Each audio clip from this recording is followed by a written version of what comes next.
Good morning, students. Today I will discuss remaining part of काव्य खंड from आरो chapter third कविता के बहाने। सेकंड पार्ट है इसका, बात सीधी थी पर। तो सेकंड पार्ट हम एक्सप्लेन करेंगे। और सेकंड पार्ट है बात सीधी थी पर।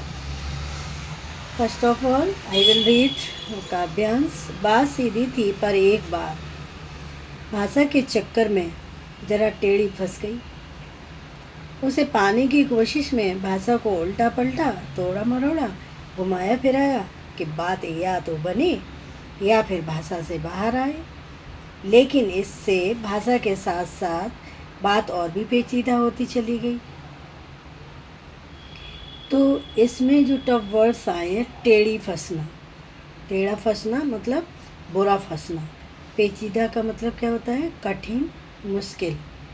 तो कुमार नारायण जी ने इस कविता में बताया है कि भाषा की सहजता की बात कही गई है। तो बताया गया है कि अक्सर चमत्कार के चक्कर में भाषा दुरूह हो जाती है, यानी प्रभावहीन हो जाती है, समझ में नहीं आती लोगों के। अब थोड़ा सा एक्सप्लेन करते हैं। कवि यहाँ पर बताना चाहता है कि वह अपने मन के भावों को सहज रूप से अभिव्यक्त करना चाहता था, परंतु समाज की प्रकृति को देखते हुए उसे प्रभावी भाषा के रूप में प्रस्तुत करना चाहा। पर भाषा के चक्कर में भावों की सहजता नष्ट हो गई। कवि कहता है कि मैंने मूल बात को कहने के लिए शब्दों, वाक्यांशों, वाक्यों आदि को बदला, फिर उसके रूप को बदला तथा शब्दों को उलट पुलट कर प्रयोग किया। कवि ने कोशिश की कि या तो इस प्रयोग से उसका काम बच जाएगा या फिर वह भाषा के उलटफेर के जंजाल से मुक्त हो सकेगा, परंतु कवि को कोई भी सफलता नहीं मिली। उसकी भाषा के साथ साथ कथ्य की भी जटिलता होती गई, यानी उसका कथ्य भी बहुत ही ज़्यादा जटिल हो गया, जो मतलब लोगों के समझ में नहीं आ रहा था कि वह क्या कहना चाह रहा है। उसकी भाषा प्रभावहीन हो गई। अब यहाँ काव्य लक्षण की बात करें तो काव्य सुंदर में कवि ने भाषा की जटिलता पर कटाक्ष किया है। सेकंड पॉइंट में आप लिख सकते हो, भाषा सरल, सहज, साहित्यिक, खड़ी बोली है और काव्यांश रचना मुक्त छंद में है। टेढ़ी फंसना, पेचीदा होना, ये सुंदर सुंदर मुहावरों का प्रयोग किया गया है। और फिफ्थ पॉइंट में आप लिख सकते हैं, साथ साथ में पुनरुक्ति प्रकाश अलंकार है। जहाँ एक शब्द बार बार आता है वहाँ पुनरुक्ति प्रकाश अलंकार विद्यमान रहता है। अब हम क्वेश्चन की बात करें तो काव्यांश से रिलेटेड कुछ क्वेश्चन पूछते हैं, उसके आंसर भी देंगे साथ के साथ। फर्स्ट है, भाषा के चक्कर का तात्पर्य बताइए। तो उत्तर है, भाषा के चक्कर के तात्पर्य से मतलब ये है कि भाषा को ज़बरदस्ती अलंकृत करना, सजाना। अगला प्रश्न है, कवि अपनी बात के बारे में क्या बताता है। तो उत्तर है, कवि कहता है कि अपनी जो उसकी बात साधारण थी परंतु वह भाषा के चक्कर में उलझकर जटिल हो गई, यानी कठिन हो गई, प्रभावहीन हो गई। अगला प्रश्न है, कवि ने बात को पाने के चक्कर में क्या क्या किया। तो उत्तर है, कवि ने बात को प्राप्त करने के लिए भाषा को घुमाया फिराया, उल्टा पलटा, तोड़ा मड़ोड़ा, फलस्वरूप वह बात और ज़्यादा पेचीदा हो गई, यानी निरर्थक हो गई, लोगों के समझ में ना आने वाली हो गई, प्रभावहीन हो गई। अगला प्रश्न, कवि की असफलता का क्या कारण था। तो अगला प्रश्न है, कवि की असफलता का क्या कारण था। तो इसका उत्तर है, कवि ने अपनी बात को कहने के लिए भाषा को जटिल व आलंकारिक बनाने की कोशिश की। इस कारण बात अपनी सहजता खो बैठी और वह पेचीदा हो गई, प्रभावहीन हो गई। अगला काव्यांश है, सारी मुश्किलों को धैर्य से समझे बिना। सारी मुश्किलों को धैर्य से समझे बिना मैं पेंच को खोलने के बजाय उसे बेतरह कसता चला जा रहा था, क्योंकि इस करतब पर मुझे साफ सुनाई दे रही थी तमाशबीनों की शाबाशी और वाह वाह। तो इसमें जो टफ वर्ड्स आए हैं वो पैच, ऐसी कील जिसके आधे भाग पर चूड़ियाँ बनी होती हैं, यानी उलझन। अगर जीवन से रिलेटेड बात करें तो उसका मतलब हो गया उलझन।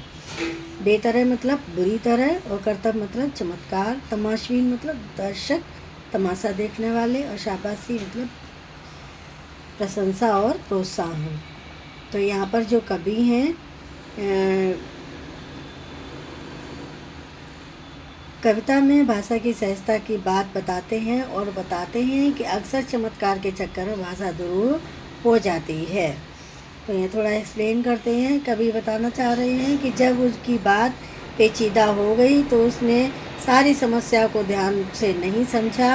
हल ढूंढने की बजाय वह और अधिक शब्द जाल में फंसता चला गया और बात का पेच खुलने के स्थान पर टेढ़ा होता गया और कभी उसे अनुचित रूप से कसता चला गया।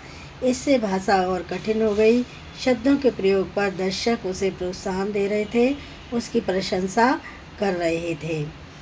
अब यहाँ काव्य सौंदर्य की अगर बात करें तो फर्स्ट पॉइंट में आप लिख सकते हैं कवि धैर्यपूर्वक सरलता से काम करने की सलाह दे रहा है।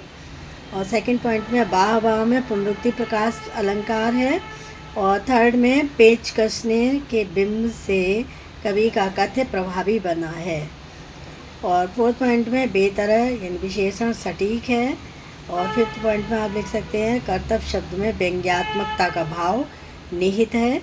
और सिक्स पॉइंट में आप लिख सकते हैं लोकप्रिय उर्दू शब्दों बेतरह, कर्तव्य, तमाशबीन, साफ आदि शब्दों का सुंदर प्रयोग किया गया है। मुक्तक शब्द विद्यमान है। अब वहाँ क्वेश्चन की बात करते हैं तो फर्स्ट क्वेश्चन है कवि की क्या कमी थी। इसका उत्तर है कवि ने अपनी समस्या को ध्यान से नहीं समझा, वह धैर्य खो बैठा।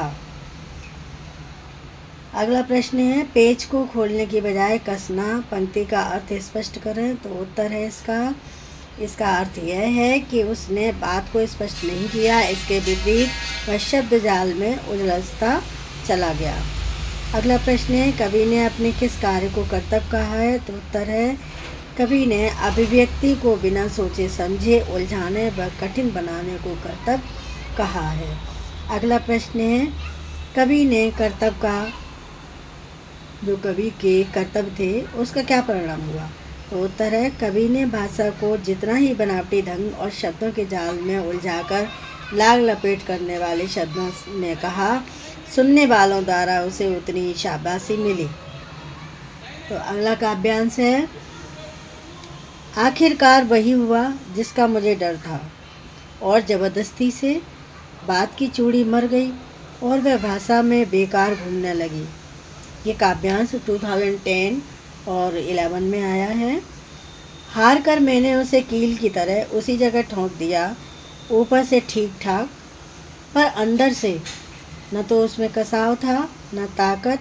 बात ने जो एक शरारती बच्चे की तरह मुझसे खेल रही थी, मुझे पसीना पहुँचते देख कर पूछा, क्या तुमने भाषा को सहूलियत से बरतना कभी नहीं सीखा। और ये काव्यांश जो है 2008 में आया है। तो इसमें टफ वर्ड्स हैं चूड़ी मरना यानी पेच कसने के लिए बनी चूड़ी का नष्ट हो जाना, यानी कथ्य का मुख्य भाव न समाप्त हो जाना। जो कवि कहना चाह रहा है उसके बात का मुख्य भाव समाप्त हो जाना। कसाव मतलब खिंचाव यानी गहराई। अगला टफ वर्ड है इसमें सहूलियत यानी सहजता, सुविधा, और बरतना मतलब व्यवहार में लाना। यहाँ पर जो कुमार नारायण जी है इस बताना चाह रहे हैं कि भाषा की सहजता की बात कही गई है और ये बताते हैं कि चमत्कार के चक्कर में भाषा कैसे दुरूह और अप्रभावी हो जाती है। थोड़ा एक्सप्लेन करते हैं। कवि अपनी बात कहने के लिए बनावटी भाषा का प्रयोग करने लगा। परिणाम वही हुआ जिसका कवि को डर था। जैसे पेच के साथ ज़बरदस्ती करने से उसकी चूड़ियाँ समाप्त हो जाती हैं, उसी प्रकार शब्दों के जाल में उलझकर कवि की बात का प्रभाव नष्ट हो गया और वह बनावटीपन में ही खो गई, उसकी अभिव्यंजना समाप्त हो गई। अंत में कवि अपनी बात को स्पष्ट नहीं कर सका। जब अपनी बात को स्पष्ट नहीं कर सका तो उसने अपनी बात को वहीं छोड़ दिया, जैसे पेच की चूड़ी समाप्त होने पर उसे कील की तरह ठोक दिया जाता है। ऐसी स्थिति में कवि की अभिव्यक्ति बाहरी तौर पर कविता जैसी लगती थी, परंतु उसमें भावों की गहराई नहीं थी, शब्दों में ताकत नहीं थी। कविता प्रभावहीन हो गई थी। जब वह अपनी बात स्पष्ट न कर सका तो वात ने शरारती बच्चे के समान पसीना पोंछते कवि से पूछा, क्या तुमने कभी भाषा को सरलता, सहजता और सुविधा से प्रयोग करना नहीं सीखा? तो इसमें काव्य सौंदर्य की बात करें तो फर्स्ट पॉइंट में आप लिख सकते हैं, कवि ने कविताओं की आडंबरपूर्ण भाषा पर व्यंग किया है और बात का मानवीकरण किया है। और थर्ड पॉइंट में कील की तरह, शरारती बच्चे की तरह में उपमा अलंकार है। तरह वह शब्द आया है इसलिए उपमा अलंकार है। जोर जबरदस्ती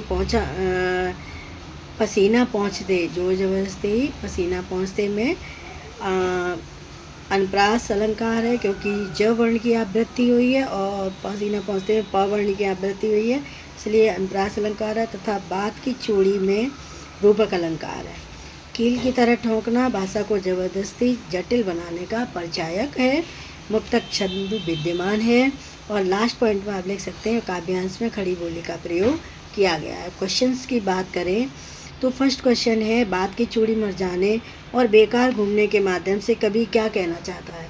तो इसका उत्तर है, जब हम पेच को जबरदस्ती कसते चले जाते हैं तो वह अपनी चूड़ी खो बैठता है तथा स्वतंत्र रूप से घूमने लगता है।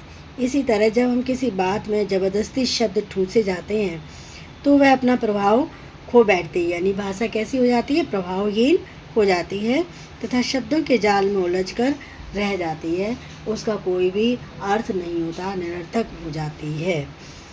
सेकंड क्वेश्चन है, काव्यांश में प्रयुक्त दोनों आयामों के प्रयोग सौंदर्य पर टिप्पणी कीजिए। तो उत्तर है, बात के उपेक्षित प्रभाव के लिए कवि ने पैंच और कील की उपमा दी है।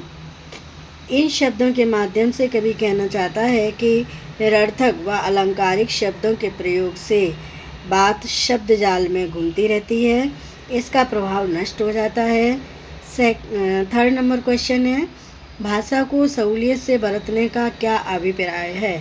तो उत्तर है कि व्यक्ति को अपनी अभिव्यक्ति सहज तरीके से करनी चाहिए।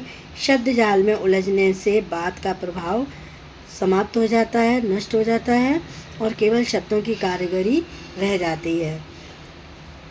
अगला प्रश्न है, बात ने कवि से क्या पूछा तथा क्यों? तो उत्तर है, बात ने शरारती बच्चे के समान कवि से पूछा कि क्या उसने भाषा के सरल सहज प्रयोग को नहीं सीखा। इसका कारण यह था कि कवि ने भाषा के साथ जोर जबरदस्ती नहीं की थी। तो ये सेकंड पार्ट एक्सप्लेन कर दिया हमने। अब ये इसके क्वेश्चन जो हैं वो आपको लिखने हैं और कविता के साथ वाले क्वेश्चन आंसर कॉपी में लिखने हैं। Okay, thank you.